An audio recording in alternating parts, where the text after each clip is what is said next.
నిర్మల్ జిల్లా కుబీర్ మండలంలోని బ్రహ్మేశ్వర జలపాతం వర్షాకాలంలో సరికొత్త అందాలతో అలరిస్తోంది. గుట్ట పక్కనే ఉన్న పురాతన శివాలయం ఎగువ నుంచి జాలువారుతున్న జలధారలు చుట్టూ పరుచుకున్న పచ్చని ప్రకృతి సందర్శకుల్ని విశేషంగా ఆకర్షిస్తున్నాయి. జలపాతం సవ్వడిని ఆస్వాదిస్తూ స్థానికులు, ప్రకృతి ప్రేమికులు తన్మయత్వంతో మునిగిపోతున్నారు.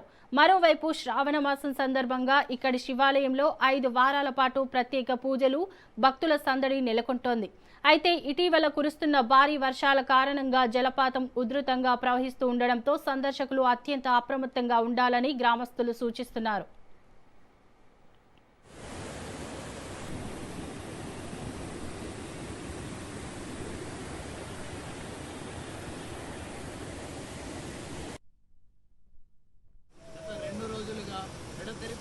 వర్షాలు కురవడంతో బ్రహ్మేశ్వర జలపాతానికి ఎగువ నీరు చేరడంతో ప్రజలు కొంచెం అప్రమత్తంగా ఉండాలని చెప్పి నా వంతు నేను వర్షంలో కూడా మేము వచ్చి సాయం చేయడం జరుగుతుంది. అట్లాగే సందర్శించడానికి వస్తున్న యువకులకి వారి యొక్క జాగ్రత్తగా ఉండాలని చెప్పేసి ఏదైనా కూడా మేము ఎల్లవేళలా వారికి సహకరిస్తూ జాగ్రత్త ఉండాలని అప్రమత్తంగా చేస్తున్నాం. అలాగే గ్రామ ప్రజలు కూడా ఇటువైపు రావద్దని చెప్పేసి కోరుకోవడం జరుగుతుంది.